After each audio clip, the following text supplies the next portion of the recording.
ಗಿರಿಜನಕೊಪ್ಪ ಎಂಬ ಚಿಕ್ಕ ಗ್ರಾಮದಲ್ಲಿ ಕಾವೇರಿ ಮತ್ತೆ ಆಕೆಯ ತಂದೆ ಶಂಕರಪ್ಪ ಒಂದು ಸಣ್ಣ ಒಡವೆ ಅಂಗಡಿಯನ್ನು ನಡೆಸ್ತಿದ್ರು. ಕಾವೇರಿಗೆ ಆಗ 9 ವರ್ಷ.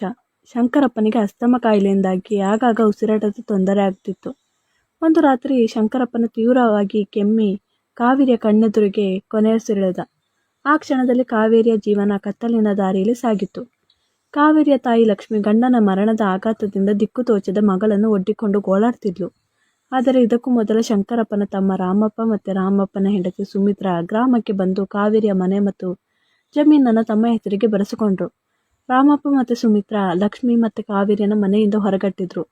ನಿಮಗೆ ಇಲ್ಲಿ ಸ್ಥಳವಿಲ್ಲ, ನಿಮ್ಮ ಗಂಡ ಎಲ್ಲವನ್ನು ನಮಗೆ ಬರೆದುಕೊಟ್ಟಿದ್ದಾನೆ ಎಂದು ರಾಮಪ್ಪ ಕೂಗಾಡಿದ. ಲಕ್ಷ್ಮಿ ಕಾಲಿಗರಿಗೆ ಕೇಳಿಕೊಂಡರು. ಅವರಿಗೆ ಕರುಣೆ ಇಲ್ಲಲಿಲ್ಲ. ಕಾವೇರಿ ತನ್ನ ಚಿಕ್ಕ ಕೈಯಲ್ಲಿ ತಾಯಿಯ ಕೈ ಹಿಡಿದು ಗ್ರಾಮದ ರಸ್ತೆಯಲ್ಲಿ ಅನಾಥರಂತೆ ನಡೆದಳು. ಆಗ ಲಕ್ಷ್ಮಿಯ ಸಹೋದರ ಗೋವಿಂದ ತನ್ನ ತಾಯಿಯ ಜೊತೆಗೆ ಕಾವೇರಿಯನ್ನು ಕರೆದುಕೊಂಡು ತಮ್ಮ ಊರಿಗೆ ಕರೆದೊಯ್ದ. ಗೋವಿಂದನ ತಾಯಿ ಕಾವೇರಿಯ ತಾಯಿಯನ್ನು ತನ್ನ ಮಗಳಂತೆ ನೋಡಿಕೊಂಡಳು. ಆದರೆ ಗೋವಿಂದನ ಮನಸ್ಸಿನಲ್ಲಿ ಬೇರೆಯದೇ ಆಲೋಚನೆ ಇತ್ತು. ಗೋವಿಂದ ಲಕ್ಷ್ಮಿಯನ್ನು ಮದುವೆಯಾಗಲು ಒತ್ತಾಯಿಸಿದ. ನಿನಗೆ ಈಗ ಯಾರೂ ಇಲ್ಲ, ನಾನು ನಿನ್ನನ್ನು ಮತ್ತೆ ಕಾವೇರಿಯನ್ನು ಕಾಪಾಡುತ್ತೇನೆ ಎಂದ. ಲಕ್ಷ್ಮಿ ತನ್ನ ಮಗಳ ಭವಿಷ್ಯಕ್ಕಾಗಿ ಒಪ್ಪಿಕೊಂಡಳು. ಆರಂಭದಲ್ಲಿ ಗೋವಿಂದ ಲಕ್ಷ್ಮಿಯನ್ನು ಚೆನ್ನಾಗಿ ನೋಡ್ಕೊಂಡ. ಕಾವೇರಿಗೆ ಶಾಲೆಗೆ ಕಳುಹಿಸಿದ. ಆಕೆಗೆ ಹೊಸ ಬಟ್ಟೆ ತಂದುಕೊಟ್ಟ. ಆದರೆ ಕೆಲವೇ ತಿಂಗಳಲ್ಲಿ ಗೋವಿಂದನ ವರ್ತನೆ ಬದಲಾಯಿತು. ರಾತ್ರಿಗಳಲ್ಲಿ ಲಕ್ಷ್ಮಿಯ ಜೊತೆ ಜಗಳವಾಡುತ್ತಿದ್ದ. ಕಾವೇರಿಯನ್ನು ಕೂಡ ಕೆಲಸಕ್ಕೆ ಕಳುಹಿಸಲು ಆರಂಭಿಸಿದ. ಕಾವೇರಿಗೆ 12 ವರ್ಷ ಆದಾಗ ಲಕ್ಷ್ಮಿಯ ಆರೋಗ್ಯ ತೀವ್ರವಾಗಿ ಕೆಟ್ಟಿತ್ತು. ಆಕೆ ದುರ್ಬಲಳಾಗಿ ಆಗಾಗ ಕಿರಿಚಿಕೊಳ್ಳುತ್ತಿದ್ದಳು. ಕಾವೇರಿಗೆ ಅನುಮಾನವಾಯಿತು.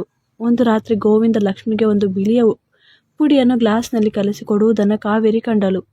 ಇದು ಔಷಧಿ ಎಂದ ಗೋವಿಂದ. ಆದರೆ ಕಾವೇರಿಗೆ ಆ ಮಾತಿನಲ್ಲಿ ಸತ್ಯವಿಲ್ಲವೆಂದು ತಿಳಿಯಿತು. ಆಕೆ ತಾಯಿಯನ್ನು ರಕ್ಷಿಸಲು ಏನಾದರೂ ಮಾಡಬೇಕೆಂದು ನಿರ್ಧರಿಸಿದಳು. ಕಾವೇರಿ ಗೋವಿಂದನ ಚಟುವಟಿಕೆಗಳನ್ನು ಗಮನಿಸಲಾರಂಭಿಸಿದಳು. ಒಂದು ದಿನ ಗೋವಿಂದನ ಕೊಠಡಿಯಲ್ಲಿ ಒಂದು ಹಳೆಯ ಡೈರಿಯನ್ನು ಕಂಡಳು. ಅದರಲ್ಲಿ ಗೋವಿಂದನ ತಂದೆ ಮತ್ತು ಶಂಕರಪ್ಪನ ನಡುವಿನ ವೈಮನಸ್ಸಿನ ಕತೆ ಬರೆದಿತ್ತು. ಶಂಕರಪ್ಪ ಗೋವಿಂದನ ತಂದೆಯ ಜಮೀನಿನ ಒಂದು ಭಾಗವನ್ನು ಕಾನೂನಿನ ಮೂಲಕ ಪಡೆದಿದ್ದ.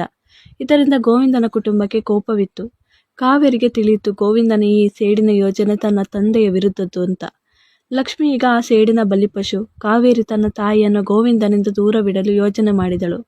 ಆಕೆ ಶಾಲೆಯ ಶಿಕ್ಷಕಿ ಸರಸ್ವತಿಯವರಿಗೆ ತನ್ನ ಕಥೆಯನ್ನು ಹೇಳಿದ್ಲು. ಸರಸ್ವತಿ ಕಾವೇರಿಯ ಬುದ್ಧಿವಂತಿಕೆ ಮತ್ತು ಧೈರ್ಯಕ್ಕೆ ಮೆಚ್ಚಿಕೊಂಡು ಆಕೆಗೆ ಸಹಾಯ ಮಾಡಲು ಒಪ್ಪಿಕೊಂಡಳು. ಸರಸ್ವತಿಯ ಸಹಾಯದಿಂದ ಕಾವೇರಿ ಲಕ್ಷ್ಮಿಯನ್ನ ಆಸ್ಪತ್ರೆಗೆ ಕರೆದೊಯ್ಯಲು ಯತ್ನಿಸಿದಳು. ಆದರೆ ಗೋವಿಂದನಿಗೆ ಈ ಯೋಜನೆ ಗೊತ್ತಾಗಿ ಅವನು ಕಾವೇರಿಯನ್ನು ಮನೆಯೊಳಗೆ ಬಂಗಾಡಿದ.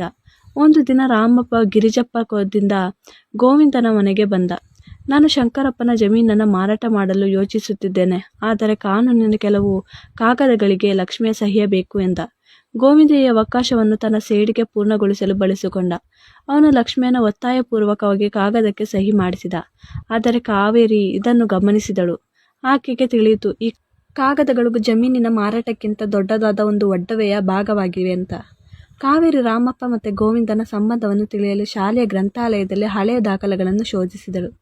ಆಕೆಗೆ ತಿಳಿಯಿತು ಶಂಕರಪ್ಪನ ಜಮೀನಿನ ಕೆಳಗೆ ಒಂದು ಅಪರೂಪದ ಖನಿಜವಿದೆ. ಇದಕ್ಕಾಗಿಯೇ ರಾಮಪ್ಪ ಮತ್ತು ಗೋವಿಂದ ಒಟ್ಟಾಗಿ ಯೋಜನೆಯನ್ನು ರೂಪಿಸಿದ್ದಾರೆ ಅಂತ. ಆದರೆ ಲಕ್ಷ್ಮಿಯ ಆರೋಗ್ಯವನ್ನು ಏಕೆ ಕೆಡಿಸಲಾಗುತ್ತಿದೆ ಎಂಬುದು ಇನ್ನೂ ಗುಟ್ಟಾಗಿಯೇ ಉಳಿಯಿತು. ಕಾವೇರಿ ಶಿಕ್ಷಕಿ ಸರಸ್ವತಿ ಒಬ್ಬ ಸ್ಥಳೀಯ ವಕೀಲನ ಸಹಾಯವನ್ನು ಕೇಳಿದಳು. ವಕೀಲ ರಾಘವೇಂದ್ರ ಕಾವೇರಿಯ ಕಥೆಯನ್ನು ಕೇಳಿ ಆಕೆಗೆ ಸಹಾಯ ಮಾಡಲು ಮುಂದಾದ. ಅವನು ರಾಮಪ್ಪನ ಕಾಗದಗಳನ್ನು ಪರಿಶೀಲಿಸಿ ಅವು ನಕಲಿ ಎಂದು ಕಂಡುಕೊಂಡ. ಆದರೆ ಗೋವಿಂದನಿಗೆ ಈ ಯೋಜನೆ ಗೊತ್ತಾಗಿ ಅವನು ಕಾವೇರಿಯನ್ನು ಗ್ರಾಮದಿಂದ ದೂರಕ್ಕೆ ಕಳುಹಿಸಿ ಯತ್ನಿಸಿದ. ಆದರೆ ಲಕ್ಷ್ಮಿ ಒಂದು ರಾತ್ರಿ ಕಾವೇರಿಯನ್ನು ಕರೆದು, ನೀನು ಧೈರ್ಯವಾಗಿರಬೇಕು, ನಾನೀಗ ದುರ್ಬಲಳಾಗಿದ್ದೇನೆ, ಆದರೆ ನಿನ್ನ ತಂದೆಯ ಆಸ್ತಿಯನ್ನು ಕಾಪಾಡು ಎಂದಳು. ಕಾವೇರಿಗೆ ತಾಯಿಯ ಮಾತುಗಳು ಶಕ್ತಿಯನ್ನು ತುಂಬಿದವು. ಆಕೆ ರಾಘವೇಂದ್ರನ ಜೊತೆ ಒಂದು ದೊಡ್ಡ ಯೋಜನೆಯನ್ನು ರೂಪಿಸಿದಳು. ಕಾವೇರಿ ಗೋವಿಂದನ ಕೊಠಡಿಯಲ್ಲಿ ಒಂದು ಚಿಕ್ಕ ಪೆಟ್ಟಿಗೆಯನ್ನು ಕಂಡಳು. ಅದರೊಳಗೆ ಶಂಕರಪ್ಪನ ಒಡವೆ ಅಂಗಡಿಯ ಒಂದು ಗುಪ್ತ ಖಾತೆಯ ದಾಖಲೆಗಳಿದ್ದವು. ಈ ಖಾತೆಯಲ್ಲಿ ಶಂಕರಪ್ಪ ತನ್ನ ಜಮೀನಿನ ಖನಿಜದ ರಹಸ್ಯವನ್ನು ದಾಖಲಿಸಿದ್ದ. ಕಾವೇರಿ ಈ ದಾಖಲೆಗಳನ್ನು ರಾಘವೇಂದ್ರನಿಗೆ ತೋರಿಸಿದಳು. ರಾಘವೇಂದ್ರ ಈ ದಾಖಲೆಗಳನ್ನು ಬಳಸಿಕೊಂಡು ರಾಮಪ್ಪ ಮತ್ತು ಗೋವಿಂದನ ವಿರುದ್ಧ ಕಾನೂನು ಕ್ರಮಕ್ಕೆ ಮುಂದಾದ. ಆದರೆ ಗೋವಿಂದ ಲಕ್ಷ್ಮಿಯನ್ನು ಒತ್ತಾಯಾಗಿಟ್ಟ.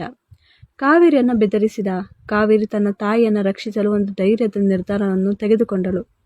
ಕಾವೇರಿ ಗೋವಿಂದನ ಮನೆಗೆ ರಾತ್ರಿಯ ಕತ್ತಲಿನಲ್ಲಿ ಹೋಗಿ ಲಕ್ಷ್ಮಿಯನ್ನ ಬಿಡಿಸಿಕೊಂಡು ಬಂದಳು. ಆದರೆ ಗೋವಿಂದನಿಗೆ ಇದು ಗೊತ್ತಾಗಿ ಅವನು ಕಾವೇರಿಯನ್ನು ಹಿಂಬಾಲಿಸಿದ. ಗ್ರಾಮದ ಹೊರಗಿನ ಕಾಡಿನಲ್ಲಿ ಕಾವೇರಿ ಮತ್ತು ಗೋವಿಂದನ ನಡುವೆ ಒಂದು ತೀವ್ರ ಎದುರುವಾಯಿತು. ರಾಘವೇಂದ್ರ ಮತ್ತು ಸರಸ್ವತಿಯ ಸಹಾಯದಿಂದ ಗೋವಿಂದನನ್ನು ಪೊಲೀಸರು ಬಂಧಿಸಿದರು. ರಾಮಪ್ಪನ ಕಾಗದಗಳು ಲಕ್ಕನೆಯೆಂದು ಸಾಬೀತಾದವು. ಶಂಕರಪ್ಪನ ಜಮೀನು ಕಾವೇರಿಯ ಹೆಸರಿಗೆ ಮರಳಿತು. ಲಕ್ಷ್ಮಿಯ ಆರೋಗ್ಯವನ್ನು ಸುಧಾರಿಸಲು ಆಸ್ಪತ್ರೆಯಲ್ಲಿ ಚಿಕಿತ್ಸೆ ನೀಡಲಾಯಿತು. ಕಾವೇರಿ ತನ್ನ ತಾಯಿಯ ಜೊತೆಗೆ ಗಿರಿಜನ ಕೊಪ್ಪಕ್ಕೆ ಮರಳಿದಳು. ಶಂಕರಪ್ಪನ ಒಡವೆ ಅಂಗಡಿಯನ್ನು ಮತ್ತೆ ತೆರೆದಳು.